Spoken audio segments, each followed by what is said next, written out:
দুনিয়ার সকল ইবাদতের শ্রেষ্ঠ ইবাদতের নাম হচ্ছে তওবা। আপনার জীবনে আর কিছুই লাগবে না যদি তওবা কবুল হয়। আমরা তওবার জন্য শর্ত হচ্ছে তিনটা। একটা হচ্ছে আপনার পাপ ত্যাগ করতে হবে, আপনি নিয়ত করতে হবে যে আমি পাপ ত্যাগ করব। দুই নম্বর হচ্ছে আপনার অনুতপ্ত হতে হবে, আপনি অনুতপ্ত হতে হবে। আদম আলাইহিস সালাম অনুতপ্ত হয়ে বলেছেন আল্লাহুম্মা ইন্নী যালামতু নাফসি যুলমান কাসীরা। আপনাকে অনুতপ্ত হতে হবে আর মনে মনে প্রতিজ্ঞা করতে হবে আমি আর পাপ করব না। তিনটা জিনিস তওবা কবুলের জন্য শর্ত। প্রথম হলো আপনাকে ওয়াদা করতে হবে যে আমি আর গুনার কাজ করব না। হে রাব্বুল আলামিন, আমি ওয়াদা করিতেছি আর গুনার কাজ করব না। অনুতপ্ত হতে হবে। এটা না দোয়ার মধ্যে শুধু বললেন আল্লাহ আমি আর গুনাহ করব না, বিলাই তওবা আমাদেরকে রাহত চলে বলে, বিলাই তওবা নয়, অন্তর থেকে বলতে হবে অনুতপ্ত হয়ে। আদম আলাইহিস সালাম যেরকম অনুতপ্ত হয়ে বলছিলেন আল্লাহুম্মা ইন্নী যালামতু নাফসি যুলমান কাসীরা, হে আল্লাহ আমি আমার নফসের উপরে জুলুম করে ফেলেছি, তুমি আমাকে মাফ করো। তেমনি ভাবে আমাকে বলতে হবে যে আল্লাহ আমি গুনাহ করে ফেলেছি, তুমি আমাকে ক্ষমা করো, আমি জুলুম করে ফেলেছি আমার উপর। অনুতপ্ত হতে হবে আর সাথে সাথে প্রতিজ্ঞা করতে হবে যে আল্লাহ আমি ওয়াদা করতেছি আর জীবনে গুনার কাজ করব না। এই তিনটা জিনিস তওবা কবুলের জন্য খুবই জরুরি, খুবই জরুরি। তওবা কবুল হলে আল্লাহ পাক মানুষকে কি দান করে?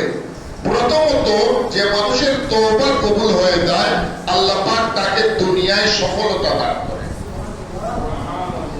যে মানুষের তওবা কবুল হয়ে গেছে সেই মানুষ দুনিয়ায় সফল হয়ে যায়।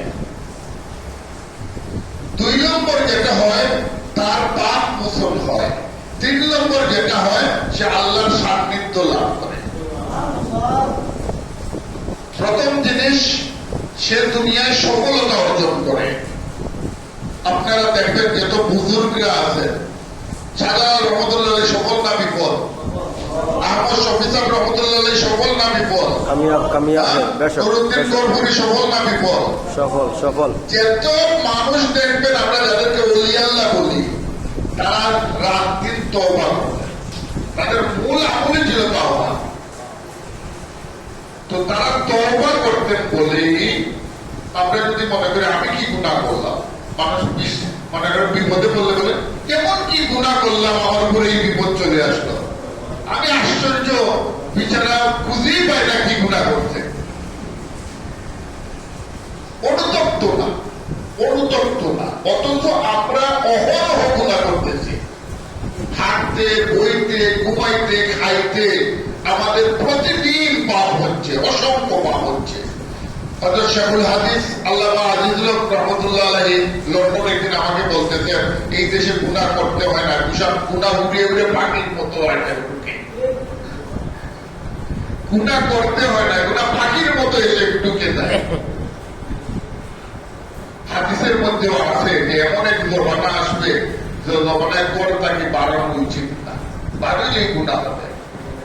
আপনি সৈয়দপুর গ্রামে একসময় আমরা ছোটবেলা একজন রেডিও জুড়ে বাজাইছিল, তার বিচার হয়েছে ওইখানে এই মাঠটার নাম যে হালিসার বাগমারার মাঠে, আমার এখন নাম বলবো না, বিচার হয়েছে। আমার মনে হয় মন্ত্রী